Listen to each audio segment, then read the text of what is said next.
Hello, I'm Dr. Harper. This is a lecture video in business statistics on introduction, definitions, and mechanics. So let's bring up the notes. First of all, business statistics, the objective is information, data, statistics. And information, it's using the information to analyze business issues, using data to describe an area in business, answer a question in business, or make a decision in business. Looking at the statistics part of it, it's using a sample from a population to estimate a parameter, to calculate a probability of a random variable, make an inference from a hypothesis, and all three of these we'll look at today and define today, but this will be the subject of this course. Terminology and concepts. First of all, I want to start with the subject of reality. Statistics is not reality. Statistics are just an approximation of reality. In other words, it's just an approximation of something that we see. It's not the whole story. It's part of the story. It's a tool. You have to learn how to use the tool. George E.P. Box, a renowned statistician, made this statement: all models are wrong, but some are useful.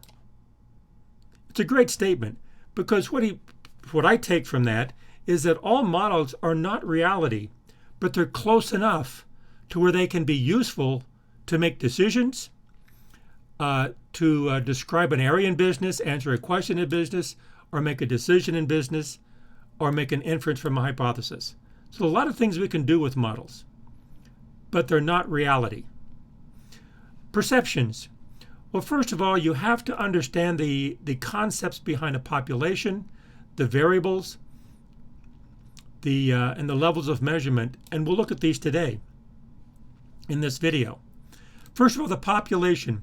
You'll have a population parameter. A population is everything that you're considering.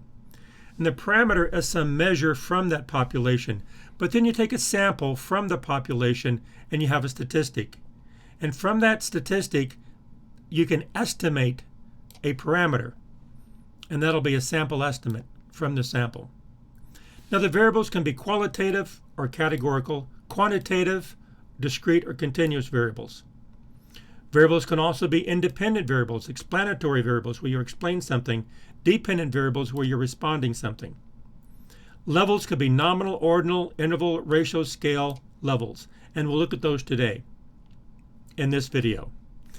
First of all, the sources of the data. Well, a big problem in business is clean data versus dirty data. Unfortunately, in school and in universities, in lectures, in textbooks, all the data is assumed to be perfectly clean data. In reality, that's not true. Data is not clean. What I mean by dirty data is that they could be measured incorrectly. They could be measuring things you're not expecting to measure. You could have discrepancies in there. You can have missing data. And so when you get data, you have to think about the cleanliness of the data, the accuracy of the data, and the value of the data. Sampling. Random sampling can be done in a lot of different ways. Simple random sampling simply includes, means that every item or element in the population has an equally likely chance of being selected. And if that's not true, it's not really a random sample. You're sampling only parts of it. Well, you can include stratified sampling, cluster sampling, systematic sampling. Technically, those are random samples, but then you're going to have non-random sampling, such as convenient sampling. And unfortunately, a lot of sampling in business is convenient sampling, and that's not random sampling. So right there, the data from a convenient sample is not clean data, which is a very common sampling technique in business. And then sampling. You can sample with replacement, sample without replacement. What that means is that sampling with replacement, when you're sampling from a population and you have 1 million people and you have one person, well, the parameters of that population is not going to change. But if you're sampling from something, a very small population like 10, and you take a sample of 1, well, the 10 then becomes 9, and you don't replace it, then all of a sudden the population is 9, then the parameters of that population change as you sample. The sampling can change the measures of the population. Error. Well, all this is introducing error. Error or measurement error, sampling error. Error can be either sampling error or measurement error. And it can be random error or systematic error. And error causes variability. We won't look that much into error, but we will look a little bit into error when we get into regression. You can have random error, and you can have systematic error, or error that you can actually control. And then biases. Sampling bias due to non-random sampling causing variability due to inaccuracies. Well, there's a lot of bias in different types of sampling techniques, and also in bias and error. Bias in the data itself. So, and how you measure the data. So, data is not just clean. There's a lot of reasons, a lot of forces, a lot of sources to have dirty data. Okay, models. You can have different models. You can have descriptive statistics and inferential statistics. Descriptive is just describing something. You're not trying to make a judgment. You're just describing it. And from the description, you can make judgment outside statistics. But inferential statistics say we're actually making an inference and making a decision. Analysis. Analysis. Selection. Do you have the right method for the right data for the right problem? Application. Are you applying the technique correctly? Presentation. Are you interpreting what you found correctly? Well, in order to do all of these, you have to understand the basics, the fundamentals of statistics, and that's what this course is about. Interpretation. Well, talking about the interpretation here, the presentation, is the purpose met? Well, what's the reason for the statistics? Is it explanatory analysis? Are you just explaining something? Or exploratory analysis? Are you explaining something or exploring something, trying to find something? Evaluation. Are you trying to evaluate something and evaluate either good or bad? Decision making. Are you trying to make a decision from that data? Well, if it's an exploratory analysis, then very quickly people will incorrectly move to a decision. But do you have decision making as an objective of that statistical analysis? So what's the interpretation? Common pitfalls. First of all, quality. Is the use of the results appropriate to the information obtained? Well, the amount of information, the type of information, the purpose of the information, and that gets back into the purpose of the explanatory analysis, evaluative analysis, or decision making. Is the use of the results appropriate? That's the quality of your interpretation. Next are risks. Does the use of the results exceed the value contained in the information? Causal fallacies.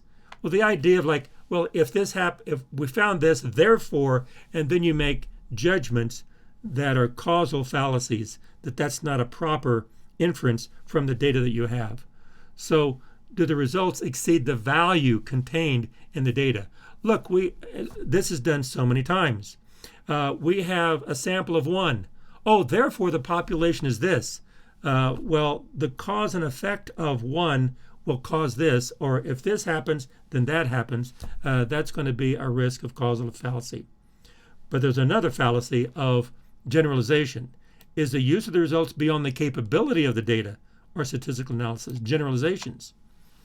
Well, we've sampled these people over here, so therefore these people over here will be the same. Not necessarily. Okay, and so we see this in all areas of science, that we have to sample the population randomly in order to have proper interpretations. We don't want to go on beyond the limits of the data that we have. And finally, implications. And this is key in business. Does the use of the results adequately address a small problem but create larger problems? In other words, this is fairly common, that you solve this problem, then all of a sudden, well, if that's true, well, then maybe we should, and then they start creating more problems because you have a limited view. But then in order to create larger problems, you have to look at the larger problem and analyze the larger problem. Don't take a small problem to create a larger problem. So the implication of what you're saying. And if we do that today, what's going to happen tomorrow, the day after that, and the day after that? Okay, I'm sure as I talk about this, I'm sure you could come up with some things that I missed as far as the common pitfalls. And you can probably think of a lot of examples that you've seen in advertising, in the world today, on the internet. Okay, the course topics in this course, I have the introduction. That's what I'm doing in this lecture. The example takeaways are definitions, concepts, mechanics. Then we have descriptive statistics, graphs and measures, probability and distributions. We'll have the central limit theorem as the distribution, but we'll look at these probabilities. Estimation, we have point estimates and interval estimates. Those are confidence intervals. And we'll talk about confidence intervals in this course, what they are, how they're used, how to state them, what they are not. Test of hypothesis, the testing procedure, concepts, logic, and then the p-values, what they mean and how they're used. Because a lot of times the p-values are not understood. We'll talk about those, topic 5. Topic 6 is regression.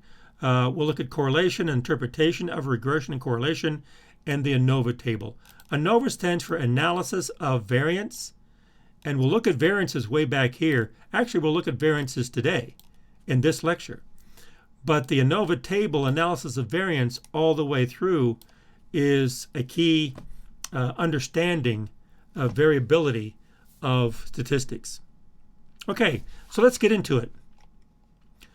First of all, let's have an example. A survey was administered to 5 subjects containing the following items. Another way to say this, instead of a survey, a questionnaire. Instead of was administered, was given to 5 subjects, 5 people, containing the following items, the following questions. So notice I've underlined an alternative way to say it. There's all different ways to say these things. Understand what they're doing. And actually sometimes these are 6 questions. These 6 questions sometimes are items are referred to as an inventory of questions that are used to determine something. Well, in this case, we're assuming that these 5 subjects came to a meeting, or let's say to a classroom, and the 6 questions are: how many miles did you travel to get here today? How many minutes did it take you to get here today? Please indicate your study group. Suppose there are 2 study groups, and each one is in one of the 2 study groups. What was the temperature in Fahrenheit on your travel here today? As an example of the type of data that you can draw from a survey. Please indicate your classification, freshman, sophomore, junior, senior. And it was difficult for me to travel here today. Circle 1. Do you disagree with that statement? Or do you agree with that statement? Or somewhere in between? Well, this is a Likert scale, and a lot of people say, well, this is strongly disagree, neither agree or disagree, agree, and strongly agree. But I just put the numbers in here, okay? And the 5 scale like this, from disagree to agree, the spectrum, is referred to as a Likert scale. And some of you probably have experienced or been exposed to Likert scales in marketing. So here are the 6 questions. Now, the reason I picked these 6 questions to the 5 subjects is I'm going to show you an example. Suppose this is the result of those 6 questions of the 5 subjects, and there they are. Well, let's look at some definitions and the terminology down here. Well, you have a subject. You'll have a question up here. From that question, you'll have a variable. And once you realize the variable, then you'll have a value of that variable, and that could be a direct measure or it could be a coded measure. Okay, so the idea here is like this subject. Well, the question up here is you pose a question: how many miles do you travel to get here today? Well, the miles then becomes the variable. That's the question. That's the variable. And that question gives meaning to the variable. And then the value in this case is numerical. is qualitative. So is minutes. Now group A is going to be a qualitative variable. It's qualitative, categorical. You're either in the A category or B category. So it's qualitative, categorical. Temperature is also a quantitative variable. Class is a qualitative. And then difficult is interesting. I picked this because this is really a qualitative variable, but it's coded to be numerical. So these are numbers. But the numbers are really representations of a qualitative variable of opinion. So we have actual measures here. We have estimations of numbers. We have actual groups. We have classifications. And then we have opinion that is coded to be numerical. Now, we didn't have to have 1, 2, 3, 4, 5. We could have said strongly disagree, strongly agree, strongly disagree, disagree, agree. We could have put those names in there. But I coded it to numbers, so then we can do arithmetic on the numbers. And so notice that it's qualitative, but it's numerical. So it's a numerical Likert scale. So this one here, miles, that's going to be a quantitative ratio scale. The minutes is a quantitative ratio scale. Now, what's a ratio scale? Well, the ratio scale then refers to the ratios make sense. Like if you have 2 miles versus 1 mile, 2 is twice the distance from 1 mile. If you have 4 miles and 2 miles, 4 is 2 times the distance of 1 mile. So it's twice as long. Okay. Minutes is also a ratio scale. The ratios make sense. One key element of a ratio scale is the 0 in a ratio scale is an absolute 0. It means 0. If you have 0 miles, that means there's no miles. If you have 0 minutes, that means there's no minutes. Okay, it's 0 time. And so the ratios then make sense because 0 is an absolute measure of 0. It means nothing. It means you have 0 measures of that variable. Now, on the other hand, let's look at temperature. Now, temperature is a quantitative variable, but it's an interval. Now we go from a ratio scale to an interval scale. What's an interval scale? Well, the ratios do not make sense, but the intervals do make sense. So from 58 to 68 degrees Fahrenheit, that ratio of 10 degrees then has meaning. It's 10 degrees warmer. It's a ratio, it's an interval of 10 degrees. But if you have a 5 degrees and a 10 degrees, it's not twice as hot. But the interval of 5 degrees warmer makes sense, but the ratio does not make sense. And a key element of a characteristic of a quantitative interval scale is 0 is not absolute, it's relative.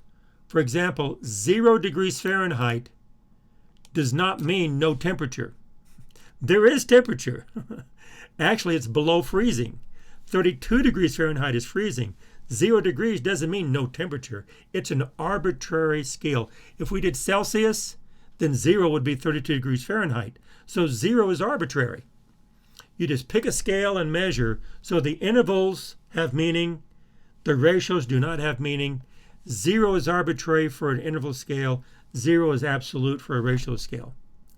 Let's go to the qualitative variables. First of all, a group is qualitative. Now it's a qualitative nominal scale. Nominal means there's 2 groups, A and B. There could be 3 groups, A, B, and C. But they're nominal groups, which means there is no real order. There's no real, it could have been A, B, B, A. It could be red, blue. It could be up and down. There's no real relationship between A and B. They're just 2 nominal groups. On the other hand, the classification over here, that's called a qualitative ordinal scale because there is order there. There's freshman, sophomore, junior, senior. There's order there. They've been there longer. Junior is older than a sophomore, is older than a freshman. Senior is older than a junior. And so there is some order there. but they are categorical. They're classes, the categories, but there's order to the categories. And so that's called ordinal scale. And then I put in the difficulty here, the last scale, and notice that's going to be qualitative, ordinal, but it's coded to be a numerical scale. I mean, a numerical Likert scale, but it's a qualitative ordinal scale. So it is an ordinal scale, but it's a Likert scale. And so you can use the numbers, but it's still ordinal. Since it's qualitative ordinal and it's qualitative, then to say, okay, if you have a 2 and a 1, does that mean 2 you're twice as you agree twice as much as a 1? Well, on the Likert scale, yes, but the qualitative ordinal, no. There is no order in that. There is no ratio, and there is no interval. It just means different categories in an order. Is 2, is 3. 3 is more than 2, but how much more? The interval is the ordinal scale, but the actual interval does not really have meaning because it's not an interval scale. Interesting.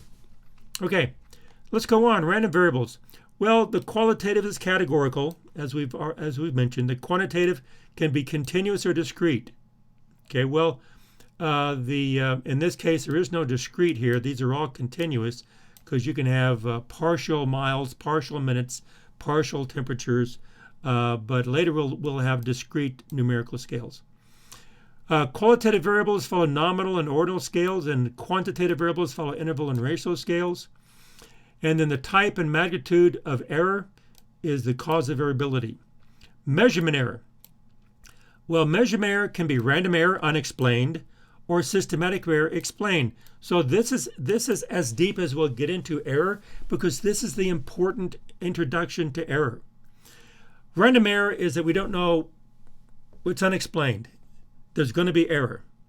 But systematic error, we can explain it. And there'll be a number of different sources of explanations of systematic error, especially in regression. That's what all of regression is about. And that's what statistics is about. Identifying sources of error that we can explain. And then if we can't explain all of it, the rest of it is random error or unexplained error. And then this is measurement error. Observational error. Well, there can be response error due to the subject, and there's a lot of sources of just response error. The response of the subject, they could misunderstand the question, they could answer it incorrectly, they could answer it a different definition. They can answer it incorrectly, but they could have a different definition of what you're asking. You may say, don't understand the question. They understand the question, but you understand it incorrectly, or they don't understand exactly how you meant it. And so that happens a lot. And so you'll have a response error, observational error by the respondent. Now, when you're looking at surveys, you'll have missing data, you'll have inaccurate data, you'll have duplicated data that you don't want to count, or if you count it, you have to count it a certain way because it's not random if 2 people give 2 answers. So there's all different types of sources of response error. Non-sampling errors is due to mistakes.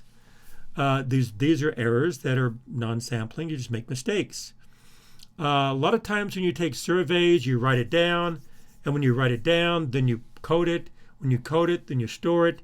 Well, that process, you could have mistakes. You can write it in the wrong place. That's not due to the response of the subject. That's due to mistakes in the recording. And then when you code it, you could code it incorrectly. Up here, someone could say, I strongly agree, and I'll put a 4. That's a mistake. But that's not a subject error. That's a coding error. That's a non-sampling error due to mistake. Okay? So the statistical design of experiments, well, you can have a survey and you can have an experiment. A survey, the design, you can look at your errors, factors, and questions. Okay, but in experiment, a lot of times your errors and factors, you look at hypotheses. And you design that experiment specifically for an hypothesis. To execute a survey, you administer a survey. To execute an experiment, you conduct an experiment. 2 different things.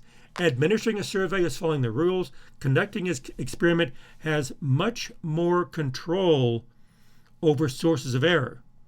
Administering a survey, you have some control over error, but you still have a subject.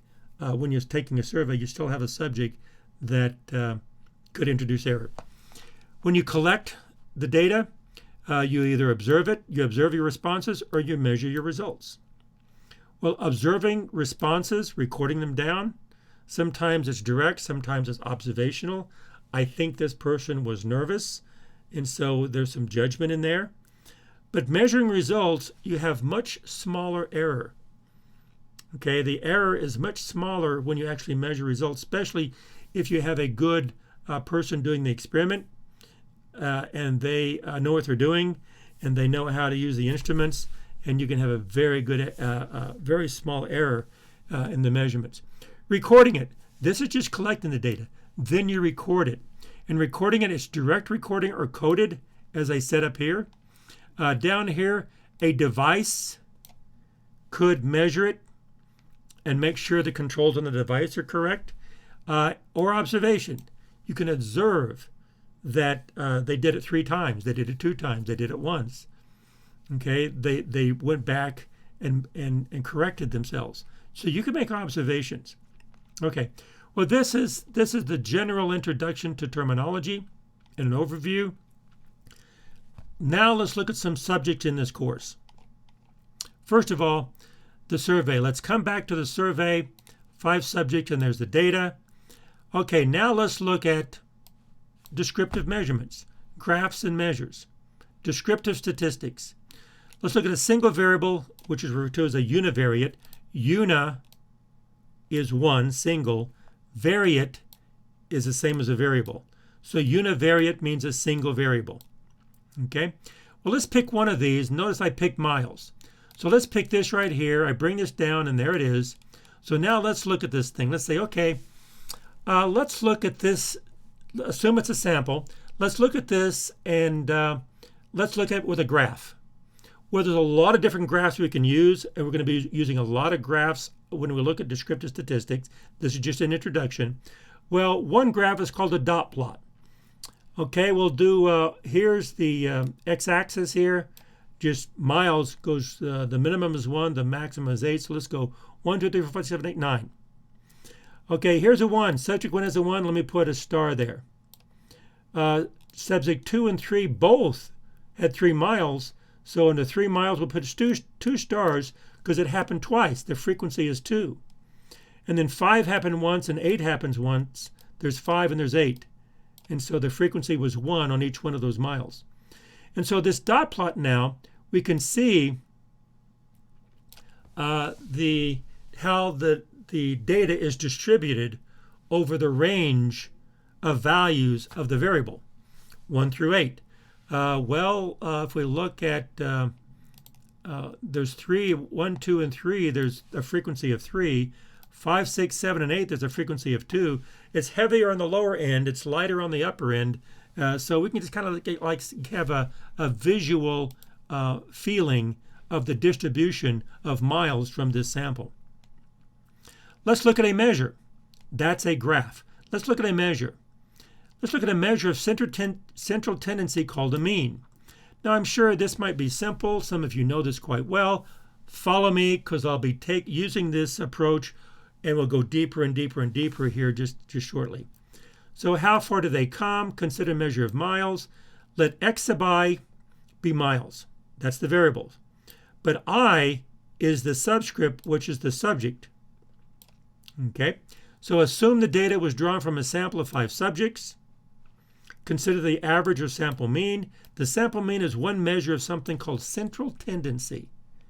Okay, I'll do this once just to get an idea. This is usually not done in this detail, but I want to show you what all this stuff means.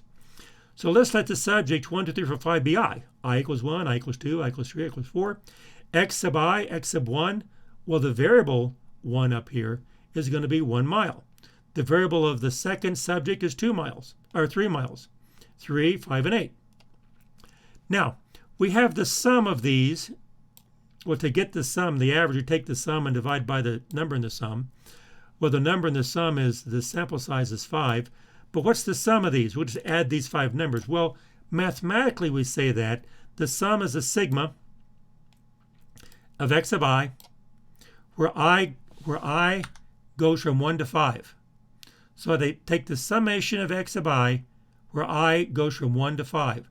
So we go 1, 2, 3, 4, 5, 1, 2, 3, 4, 5, and this Greek capital sigma means we're going to sum them.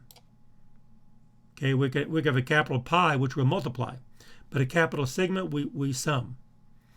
So we know that x1, x2, 3, 4, 5 represents values.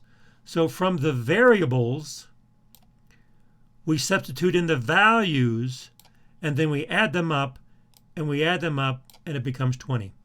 So the sum, this expression right here, this expression becomes 20. So the mean, or the average, is the mean and average, the same thing, is a sum over n, sum of x over n, and notice I'm leaving out the 5 and the I, and we just say the sum of the x's over n. Sometimes referred to x bar is 20 over 5, which is 4. This is a sample mean. Now, some of you might be saying, oh my goodness, this is so much detail. That's true. It is. But I've done it once. Not going to do it again. I'll start using this terminology so you can be on board with it. And you know what I mean by it. So what does a sample mean of miles represent? The sample mean is 4. Let's come back up here to the graph. The sample mean here is 4. Well, notice 4, no value in the sample has a value of 4. So a sample mean does not represent a value. It represents a measure of central tendency. Well, if you're going to take a good example of this, is we'll take a ruler, take a ruler which is 9 inches long, and we'll place a penny on 1 penny on 1, 2 pennies on 3, 1 penny on 5, 1 penny on 8. And if you're going to balance this thing, you balance it on 4, and it'll be perfectly balanced because that's central tendency. Aha.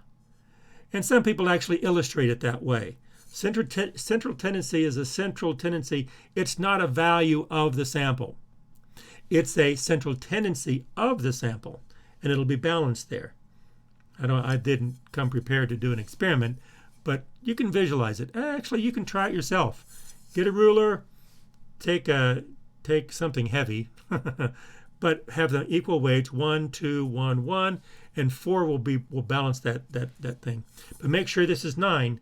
This is 12. If it's 12, well then 10, 11, 12 has weight to it. Okay. But anyway, you can do it on 12.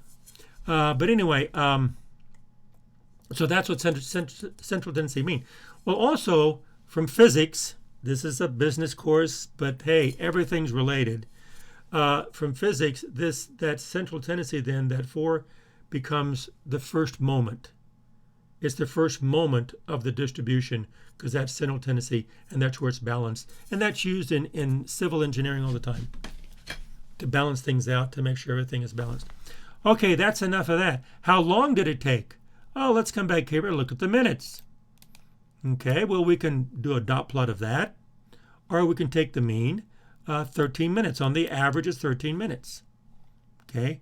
Oh, where's 13? 13 is not there. 13 is a mean. Sample mean is just a central of measure. It's a measure of central tendency. Okay. Let's go on. Let's do an experiment, and let's get 2 variables. Okay. An experiment now was designed to compare the travel time in minutes traveling by bicycle and traveling by car for a subject. Okay, it's an experiment. So we get 5 people. We say, okay, here's point A, point B. Drive a car, how long does it take? Okay, let's say we drive from Golden to Denver. Okay, boom, how long does it take? Oh, don't say Golden, say Lakewood to Denver. 16 minutes, 30 minutes, okay. But then, here's a bicycle, the same subject will ride a bicycle, okay? And so this is the minutes by car, this is the minutes by bicycle. So each subject, this is called a paired data, because it's paired to one subject. Okay, and so now we have two data sets, but it's paired by the subject. So now we say, okay, fine, let's look at these. Well, we'll take the sample mean of the bicycle, 21, sample mean of the car, 8. Okay, and so then we say, well, how can we describe these two data sets together? Well, first let's look at a graph. Again, this is called a bivariate. Bi meaning two, variate meaning variables. So this is a bivariate, two variables. Now the two variables we're assuming, well, they are, we're assuming we did the experiment this way, where it's paired to the subject. So they come from the same source, one subject. So there's an element that connects the two, but they're different. So this subject will connect the two, but the bicycle and car will have a measure which will have a different measure. That will be variable. Okay. Well, a graph would be a scatter plot. So let's bring this down. Let's bring this data down. Here it is, y and x. And let's plot it. Well, x is the minutes by car, y is the minutes by bicycle. Okay, over 8 and 16. I come over 8, I come up to 16 right there. So that star is going to be 8 and 16. And then 10 and 30, I come over 10, I go up 30. So that star there is 10 and 30. I do 8, 24, 6, 8. You can see the dots. And so there they are. So this pretty much represents a graph. And we can see that as the minutes of the car go up, the minutes of the bicycle go up. Okay, you can see that relationship. So you can see the relationship between two variables, a bivariate relationship, and there is a relationship. We'll talk about this a lot more in correlation and regression at the end of the course. I'm introducing it now. Okay, what is the relationship between minutes and miles from the scatter plot? Well, I just said, as the minutes of the car go up, the minutes of the bicycle. As the minutes go up, as one goes up, the other goes up. As this increases, it keeps going up. Okay. Let's go back to let's take the experiment again, and this time let's do measures. Now I'll be doing a lot of measures here. We're not going to get into these measures yet, but I want to introduce them here. This very first lecture, introduce these measures. This concept will come back to us later. And sometimes I'll refer to correlations, I'll refer to variances, refer to covariances, correlations, regressions, I'll refer to them. So these are bivariate measures. So this up here is a bivariate graph. Down here, these are going to be bivariate measures. Okay, well, some of them. Covariance, correlation, regression is bivariate. Variance is just univariate. Okay, let's take the x and y. So here we go. So this table, get used to this table, because this table, I'm not going to do this table again. I'll mention the results of the table. So I'll go through it slowly in this lecture. Here we go. First of all, I take the x and y values. I sum them. And then I take the mean. I divide by 5, I get 21. Divide by 5, I get 8. So this is the mean of x's and y's. So I take the mean of the x's and y's, and like for y here, I'm going to take the difference between the variable and the sample mean and square it. So for y here, here's 16 for y. I take 16. Here's y bar of 21.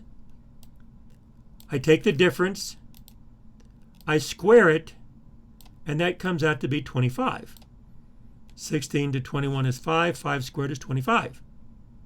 Okay, so now, this is the squared difference. This is the difference around the mean, and this is the squared difference about the mean. I do the same thing for each one of these. So these are squared differences about the mean, because the difference here is about the mean, the sample mean. And then I sum them, and this is the sum of the squared difference about the mean. Okay? And so I'm summing them. Okay, and that turned out to be 152 for y. I do the same thing for x. Okay, bring up the 8, 10, 8, 6, 8, 8, 10, 8, 6, 8, but hearing the sample mean of 8. So this is the sum of the squared differences about the mean, or the squared error. These are called differences. They're also called error. They're also called deviations. In regression, they'll refer to as residuals. But these are the squared, the sum of the squared error about the mean. And it turns out to be 8. Okay, I'm going to represent the sum of the squared errors about the y's to be SS, YY. Sum of the squared errors about the x's, this SS, XX. But then I can take the sum of the squared errors about the mean between the sum of squares of error between x's and y's. So here I'll take the x 8 minus 8. I'll take the y, 16 minus 21, and then multiply those.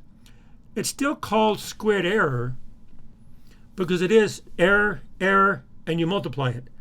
But it's the error, squared error between the variables. So this is the sum of the squared error between the variables. Now it's not really a square, but it is a squared error because it's not the same. It's a squared of two differences. So it's referred to as a square. Okay, SSXY. So this is y, the error of y multiply right here. This is the error of x multiplied, error of x, error of y multiplied. Since it's a second order, it's referred to as a square because it's a second order. You're multiplying two things together. Now that I've said that, these 5 numbers, along with a sample size of 5, n equals 5, these 5 numbers generate all kinds of statistics for us in this course. Down below is just a summary. And after I do the summary, I'll refer to this later. I won't do this again. I went through it slowly. Hopefully everyone can follow it. I won't refer to this again. I won't do it again. I'll refer to it. Okay? Okay, here we go. Define the sum of the squares of error about the mean, SSXX, SSYY. Define the sum of squared errors about the mean between x and y. Okay? Now, define sample variances. So let's look at sample variances here. Well, the sample variance of s squared of x is the sum of the squares of error due to the x's divided by n minus 1.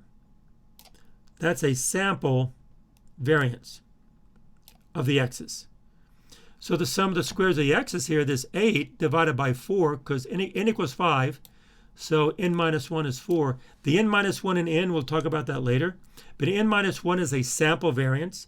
If we divide by n, it's a population variance. Don't want to get into that now. Let's just look at sample variances. 8 divided by n minus 1 is 4 is the sample variance for x. The sample variance for y, here, what's the sum of the squares of the y's? 152. So 152 divided by 4, 38, and that's what a sample variance is. It's the sum of the squares about the mean, sum of the squared errors about the mean divided by n minus 1. Okay. But what I did not do here, which we will do later, is what's the sample standard deviation? Well, I'm not doing that here, but all you do is take the square root. The square root of the variance is the standard deviation. So we'll do that later. Sample covariance. Well, the covariance of x and y is the sum of the squares of the error about the mean between x and y over n minus 1. So it's the very same equation, except I'm not using the sum of the squares errors of the y's or the x's. It's the sum of the squared errors between x and y. That's called covariance between x and y.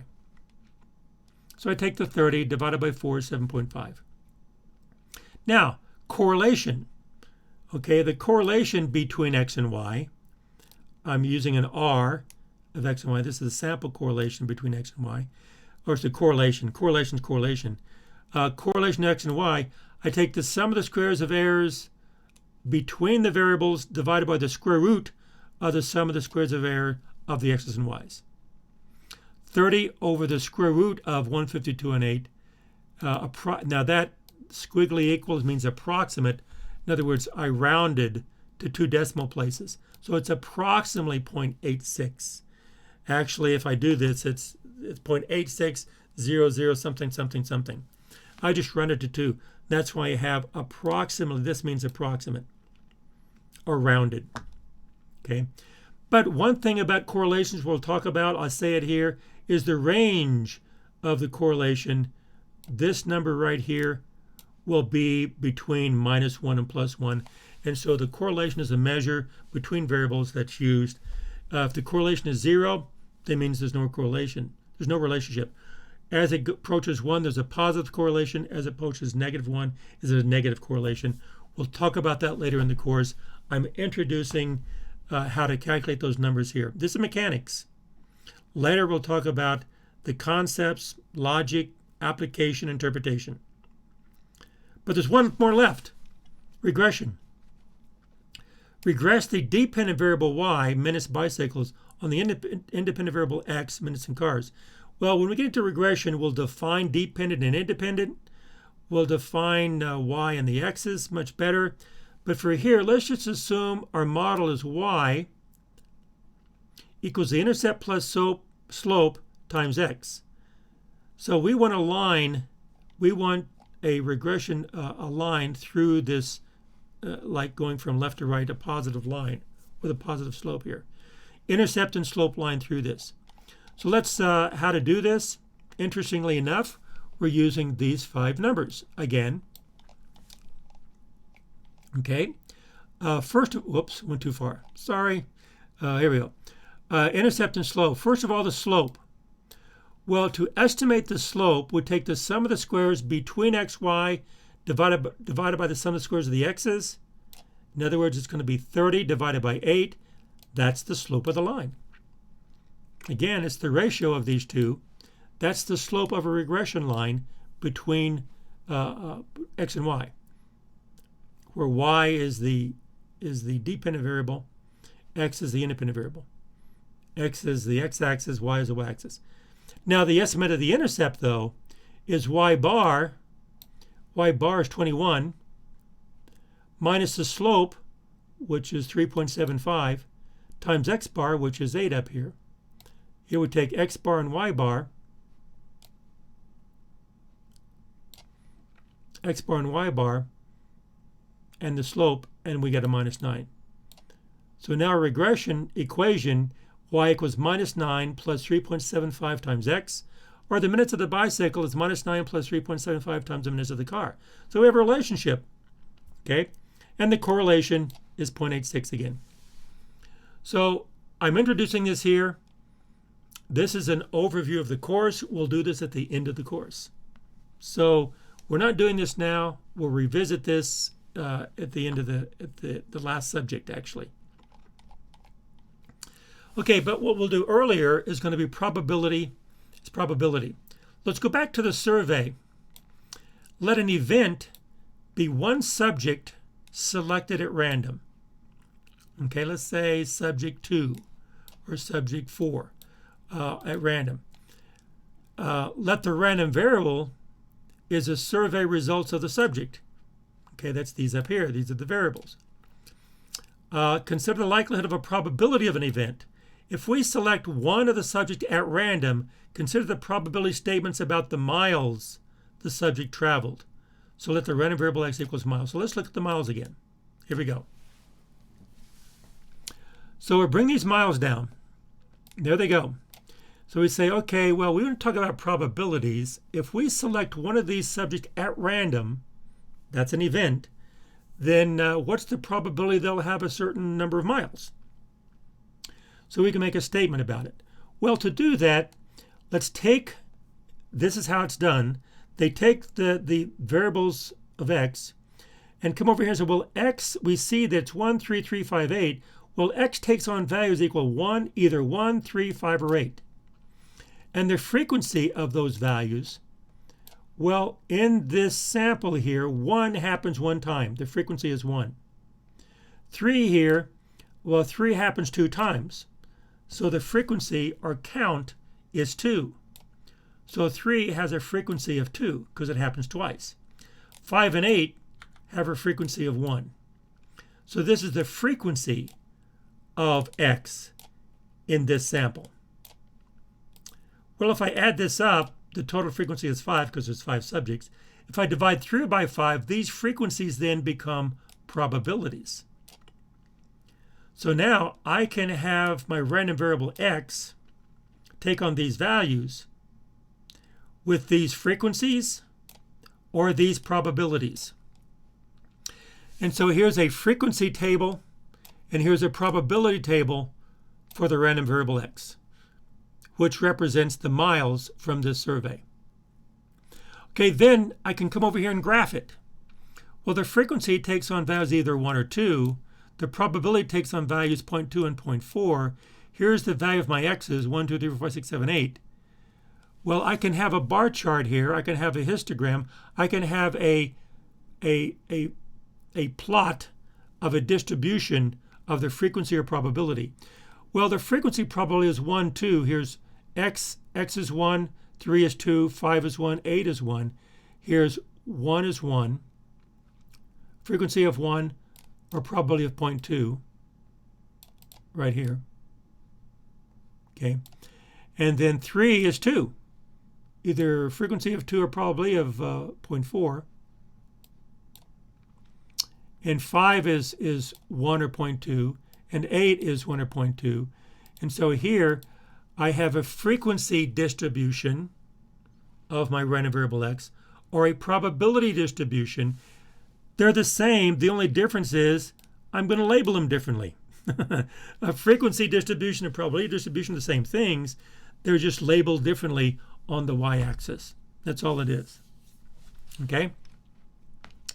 And so this is a distribution. Now the distribution here, this word distribution means this is how the frequency or probability is distributed over the values of the random variable. And there's the concept of a distribution. Now sometimes this distribution is referred to as a probability density function with a little PDF. We'll look at other functions later. This is one function. Okay, a density function is the probability distribution. Now notice the density function illustrates the let me say this again. The density function will illustrate the probability distribution for the values of the random variable. That's the terminology. Now from this, we can do a number of things. We can start talking about probability statements. Okay, now the probability statement here. What's the probability that x is greater than 4? Well, greater than 4, let's see. If it's greater than 4, it's either going to be 5, 6, 7, or 8, right? Well, the probability of being at that is 0.2 and 0.2. If I add that together, it's going to be 0.4. Okay? Or more than 4 is 5 and 8. 0.2 and 0.2 is 0.4. Or more than 4, you're either going to get 5 or 8. You're going to get 2 out of a possible 5. 2 out of 5 is 0.4. So you can either look at it from here, from the graph, from the table, or just look at the actual data. Well, the graph is going to be a lot easier, or the table is going to be easier. What about x equals 5, exactly equal to 5? Well, x equals 5 here is going to be 0.2. X equals 5 here is going to be 0.2. X equals 5, well, 5 happens 1 out of 5 times, so 1 out of 5 is 0.2. Okay, what about x greater than or equal to 3? Oh, so it can be 3 or more. We can see here it's 4 out of 5, it's going to be 0.8. Well, greater than 3 or more, it's going to be the sum of all these. 0.4, 0.2, 0.2 is 0.8. Add that together. Here, 3 or more, it's going to be the sum of all these. 0.4 plus 0.2 plus 0.2 is 0.8. What about the probability that x is between 1 and 4, non-inclusive? Well, between 1 and 4, that means, now notice this is x is greater than 1. 1 is not included. If it was included, 1 is less than or equal to x, but it's not. So 1 is not included and 4 is not included. So between 1 and 4, it's just going to be 3. Between 1 and 4, it's just going to be 3, which is 0.4. And then between 1 and 4 inclusive, 1 less than or equal to x, less than or equal to 4. So now we're including 1 and 4. So including 1 and 4. Whoops. It's going to be 1 and 4 is 1 and 3. Including 1 and 4 would be 0.4. 0.2 is 0.6. Between 1 and 4, it's going to be these right here. 0.4 and 0.2 is 0.6. Okay. Now, again, terminology. Note this, let's say x is greater than 6, can be stated the probability measure of an event. Okay. The probability measure is the P of brackets x. The probability measure of. The event is x is greater than 6. That's the event.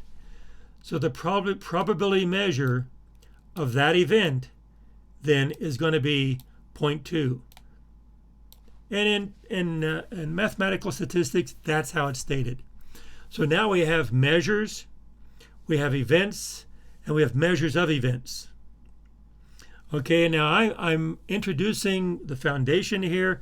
We're not going to get too deep into this, but in mathematical statistics, then these measures can have all different properties. An event can have all different properties, okay? We're not getting into that. We're looking at some really simple definitions, but I'm giving you those definitions a solid foundation. Now, this is discrete. These are discrete variables. It's discrete 1, 2, 3, 4, 5, 6, 7, 8. You can have a continuous distribution. A common distribution that's continuous is the normal distribution or the bell curve. So the random variable is x. The mean of the probability distribution is the Greek letter mu, and we'll see this in a couple weeks, in a couple topics. The variance of the probability distribution is the Greek letter sigma squared. Now the mu and the sigma squared, these are population parameters, not samples. So this is the actual population. The mean represents the central tendency of the probability distribution. The variance represents the dispersion or spread of the probability distribution. In other words, the mean is the central tendency. If the mean increases, then the distribution moves or decreases. But if the variance is the dispersion or spread of the distribution, if sigma increases, then the spread spreads out. If sigma decreases, then it gets sharper. Okay, that's the spread or dispersion around the mean. The area under the normal distribution curve represents probability. And a common notation, and this is in the homework, x follows a normal distribution with a mean of mu, variance of sigma squared. This right here is a very common notation. X is a random variable. Tilde means follows, or x is according to this distribution. A normal, n is the normal, that's usually used for normal distribution. And there's two parameters, mean and variance, mu and sigma squared, population parameters, that defines the distribution.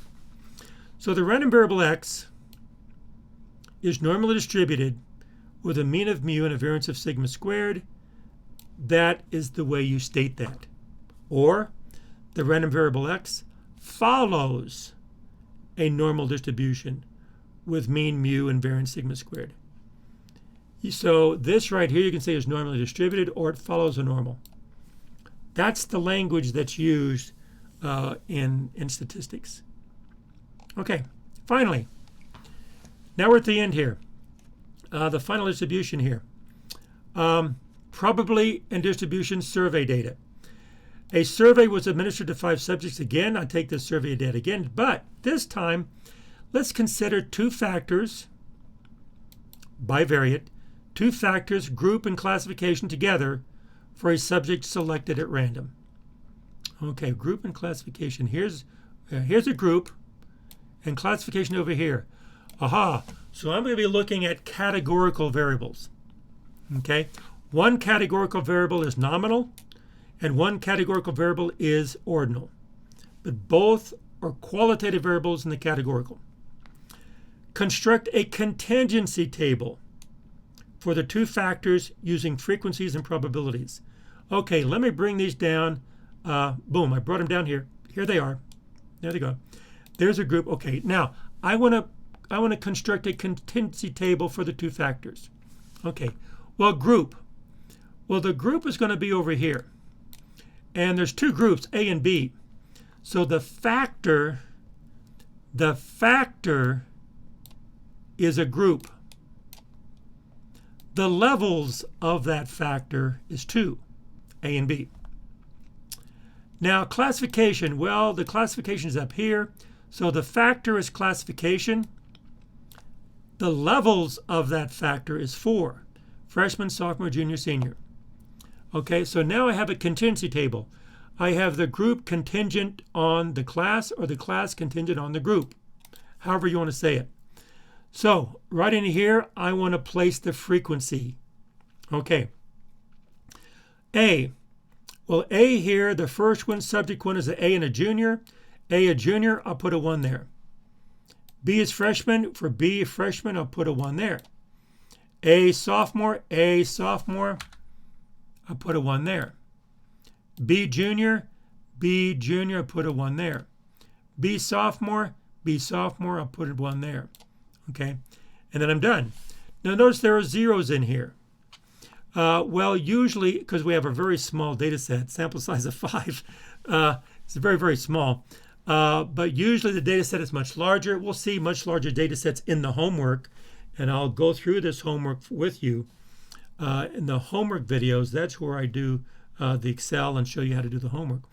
But anyway, now we can sum the rows, we can sum the columns, okay, and sum the whole table to be 5. So this is a frequency contingency table. But if I divide through by 5, just like we did before, this becomes a probability contingency table. And I can talk about probabilities, bivariate probabilities. Now notice when we did this before, let's back up.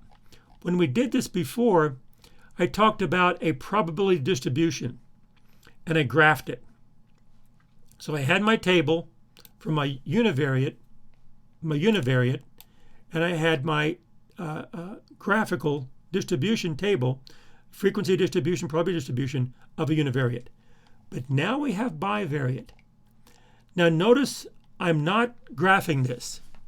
Yes, this would be a two-dimensional bivariate distribution. We're not doing that today. We're just doing the table because I want to focus on the probabilities. We will go into the probabilities in this course. So here I have the sums, here I have the sums, here they have the probabilities, here the probabilities. Now I can ask probability statements of an event. What's the probability that a subject selected at random is ... Okay, what's the probability that a subject is from group B? Well, from group B, it's going to be 0.6. What's the probability that a subject is a junior? Well, a junior is going to be 0.4. So these are referred to as marginal probabilities. Marginal probabilities. Okay.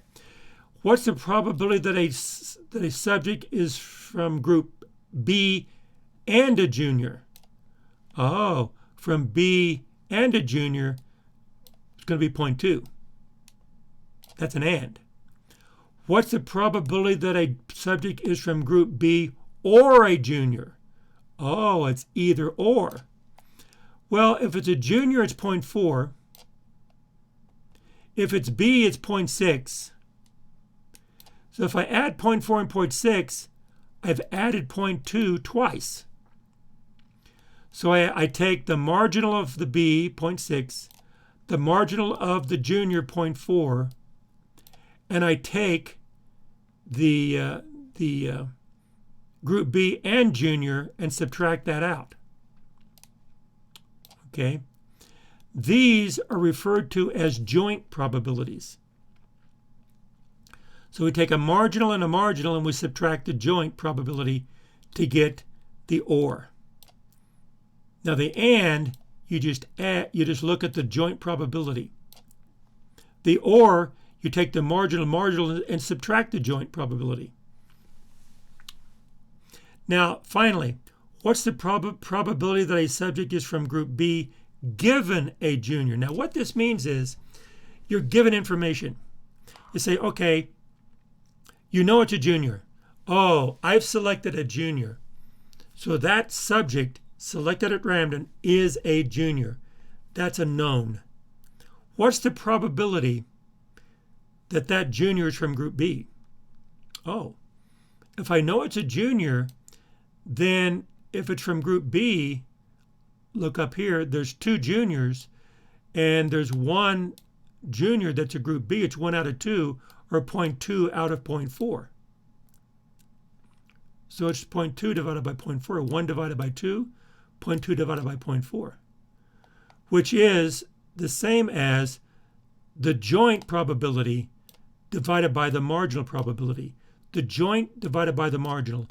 That right there, the joint probability divided by the marginal probability, that's called a conditional probability. And that turns out to be 0.5. That becomes extremely important. We'll broaden that and have a whole, that's the basis of something called Bayesian statistics, which we'll look at in here in a couple of weeks. So a contingency table are frequencies of probabilities generates joint probabilities, marginal probabilities, and conditional probabilities. So the joint probabilities are in the middle, the marginal probabilities on the side over here, and then the conditional probabilities we will divide through by the marginals. If I divide through by the marginals, I'll get the conditionals, class conditioned on the group. If I divide through by the marginals here, I get the probability of the group conditioned on the classes. And this is the basis of Bayesian statistics, and we'll look at this in much more detail. And I'll give you a template. Actually, as I go through here, this is an introduction to this course. It's pretty much what we're doing. We'll take each of these and we'll just expand. And as I expand, I'll be doing more terminology, concepts, logic, mechanics. And in the mechanics, as I said, I'll be using Excel. So this is an introduction to business statistics. I hope this helps. So let's get started and let's learn statistics and use statistics in a correct manner. Let's use statistics in a responsible manner. That's all I have for today.